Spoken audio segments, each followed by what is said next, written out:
Ya, kali ini saya berkesempatan untuk bisa melakukan trip mancing ke Popah di Raja Ampat di Papua Barat ya. Dan ini merupakan trip mancing saya yang kelima kali. Sejak pertama kali saya melakukan trip ke sana tahun 2006. Menurut saya Popah merupakan flats terbaik di Asia untuk fly fishing. Kenapa saya bisa bilang begitu? Karena banyak sekali spesies yang terdapat di dalam lagun Popah.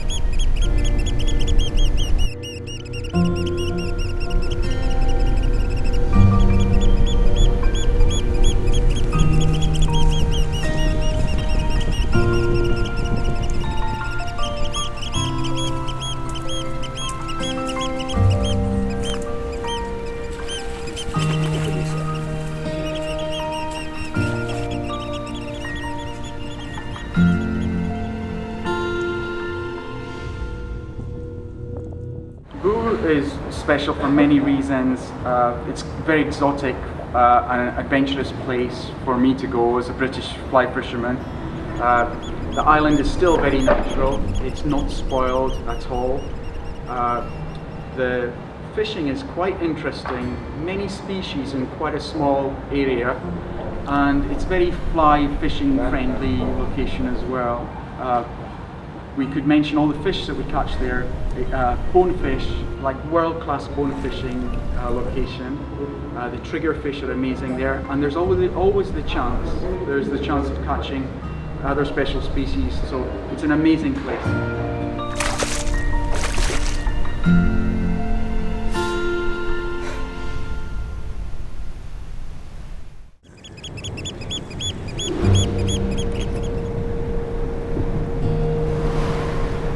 Kalau dari sisi tantangan ya memang masalah transport ya.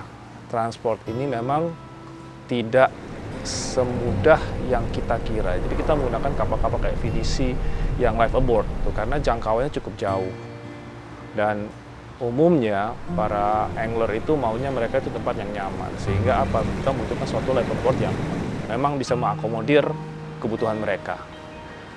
Tempat tidur, tempat makan, dan lain-lain. Mereka lebih memilih tinggal di kapal daripada tinggal di pulau tersebut. Karena pulau tersebut juga benar-benar terisolasi sehingga akomodasi sangat tidak ada di situ. Ya memang agak sulit untuk kesananya, tapi ya bisa kita lakukan itu.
Tahun pertama saya mengelilingi Lagun Popah itu kurang lebih 15 hektar luasnya ya.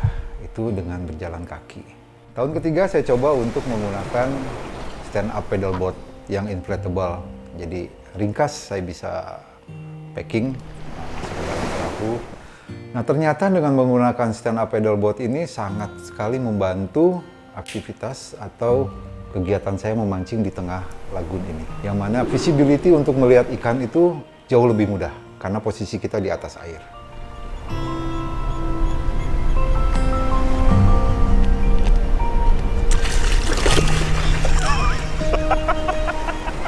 I'd never touched a stand-up paddleboard before I went fishing, and I took it to Boo.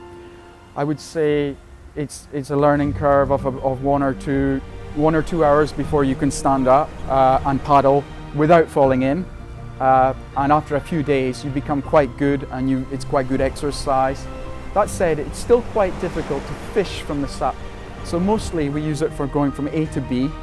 Fly fishing from the SAP is quite tricky, and most of us don't do that. Yeah. Not anymore.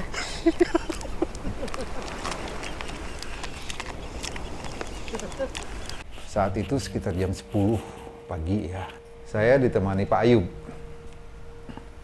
mencoba mencari trigger fish. Alhamdulillah ketemu. Trigger itu lagi tailing. Jarak saya sekitar 40 meter mungkin. Saya dekati pelan-pelan, saya cast ke arah tepat.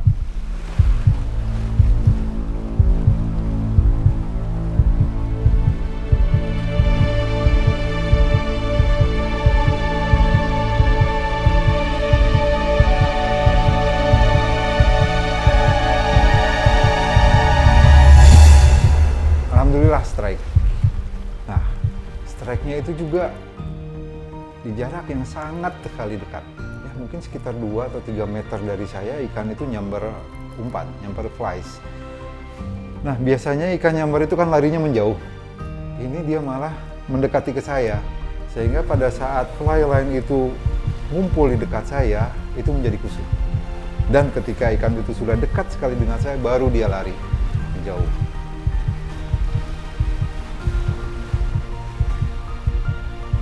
Otomatis benang kusut.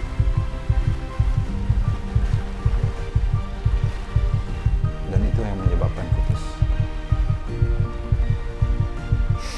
Kesal, kecewa, pasti ya. Yang mana saya sudah susah-susah untuk bisa strike, ternyata putus. Ya, apa mau dikata? Kecewa pasti, tapi masih ada kesempatan untuk bisa mendapatkan lagi. Berbeda dengan si bonefish ya. Tapi untuk trigger ini ada keunikan di si trigger ini. Di hari ini dia makan apa, di hari berikutnya makan apa. Itu pun kita harus tahu betul gitu. Nah, si trigger pun juga punya tantangan dalam kita cast pun hampir sama dengan bonefish ketika kita lihat ikannya. Tapi si trigger ini lebih pintar cara makannya dia. Jangan salah, kita merasa sudah strike, ternyata itu belum. Karena si trigger ini punya gigi yang sangat-sangat mudah untuk memutuskan leader kita. Satu hari saya dapat dan putus, saya masih berpikir cuma satu flash yang saya punya, itu saya bikin mantis shrimp ya. Tapi cenderung ke warna oranye. Dan kita bertarung harus lebih sabar. Sekali kita gagal, si trigger sudah tidak mau makan lagi. Jadi sebisa mungkin memang harus hook up sempurna di mulut atau di bibir lah. Jadi memang harus lebih hati-hati. Ya, saya kenal Tanto sudah cukup lama. Dia merupakan teman yang asik, ya, my fishing buddies. Di Popa ini kemarin saya tandem dengan Tanto. Ya, kadang saya yang menjadi mengemudikan stand up paddleboard, dia yang di depan, saya sambil spotting, melihat-lihat di mana ada ikan, kita bisa lihat tailingnya di sebelah mana. Bukan, permit. Ya, kejar. Oke, strike. Bukan. Bukan, bluefin.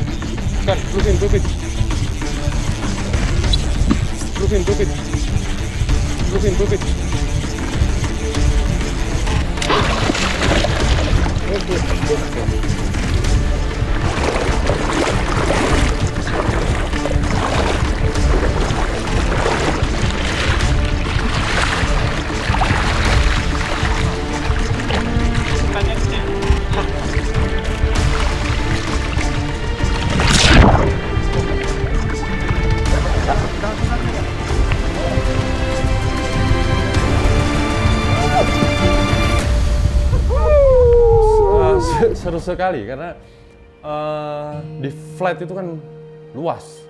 Saya butuh teamwork teman yang sekira saya mata untuk kita melihat si target, kita juga membutuhkan mata dari teman.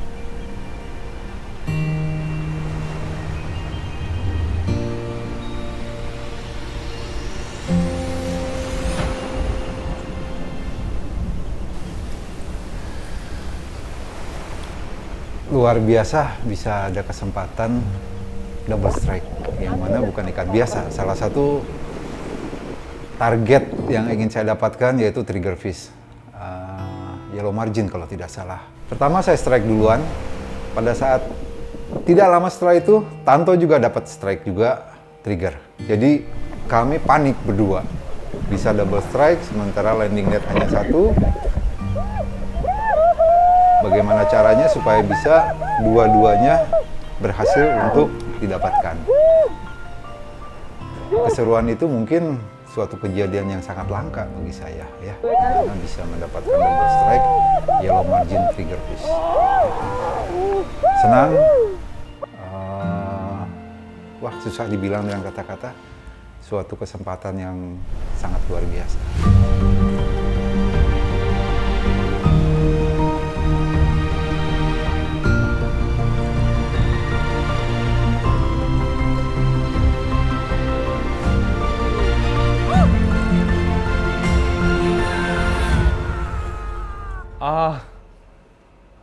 Trik khusus memang ada ya, bukan trik tapi semua itu berlaku untuk semua pemancing. Mau trip itu pasti penuh persiapan, tapi terutama flash dan tackle itu pasti, tapi safe untuk diri kita sendiri tolong disiapkan. Ya, spot di sana itu bervariasi, ada berkarang, berpasir, dan ada yang dalam, ada yang dangkal.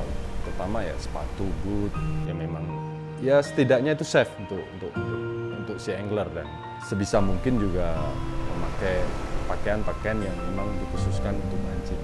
Dan satu hal lagi, memang persiapan untuk di flight di Popa itu tidak bisa kita membawa satu joran yang kita andalkan. Rata-rata kami satu orang pasti bawa 2 joran. Saya sendiri sampai 3 joran.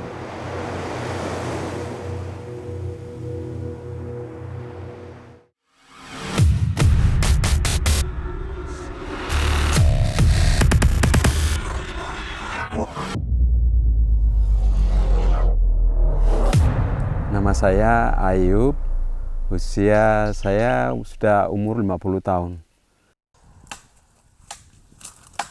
Pekerjaan saya sehari-hari petani sama nelayan. Sejak saya masuk di Pulau Bo di Popa, ikan saya bisa kenal. Ya seperti namfur, jelas sekali saya lihat di namfur itu.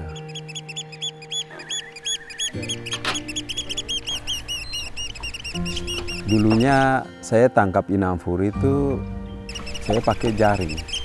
Sekali tangkap saya sampai 50 sampai 100 ekor. Ya begitu saya mengenal dengan yang mancing, ya setelah itu saya akan berubah. Saya berubah pencarian saya, yang dulunya saya pakai jaring, saya berubah dengannya, saya tinggalkan jaring.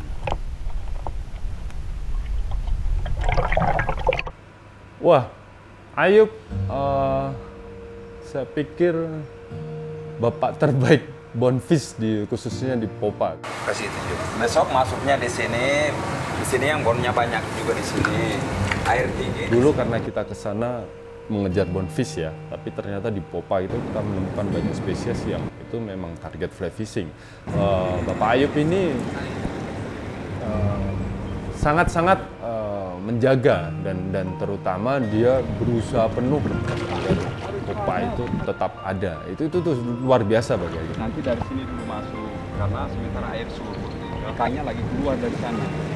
Karena iya masuk dalam sini, karena ini air pol, ikan ini lagi masuk, dia makan di dalam. Pak Ayub ini merupakan salah satu lokal guide terbaik yang pernah saya kenal, yang pernah saya temui. Ya. Dia bisa mengasih arahan di mana saya harus mancing, jam berapa saya harus mancing, supaya trip mancing ini berhasil.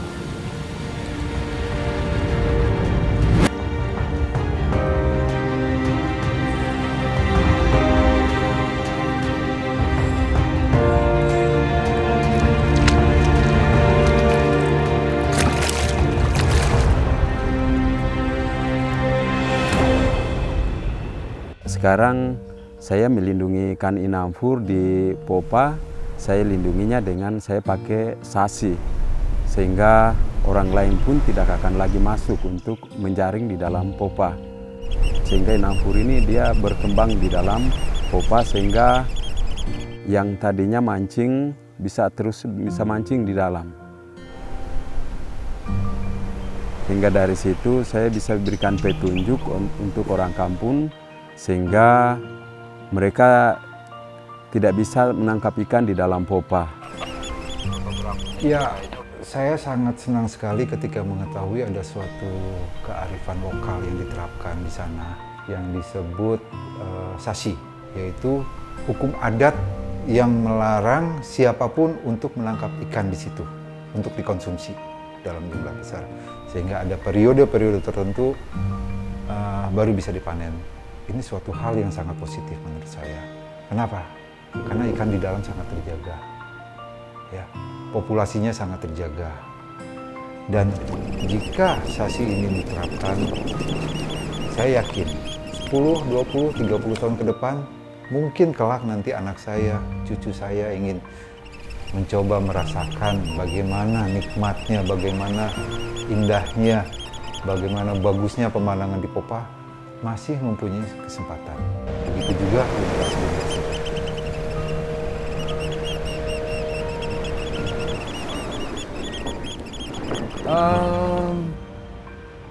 Ayub, dia punya style yang gaya yang sedikit keras. Saya pikir itu juga terbaik karena si Ayub pun tidak mau si angler gagal gitu loh. Jadi si Ayub berusaha keras dan Ayub bisa melebihi daripada si angler.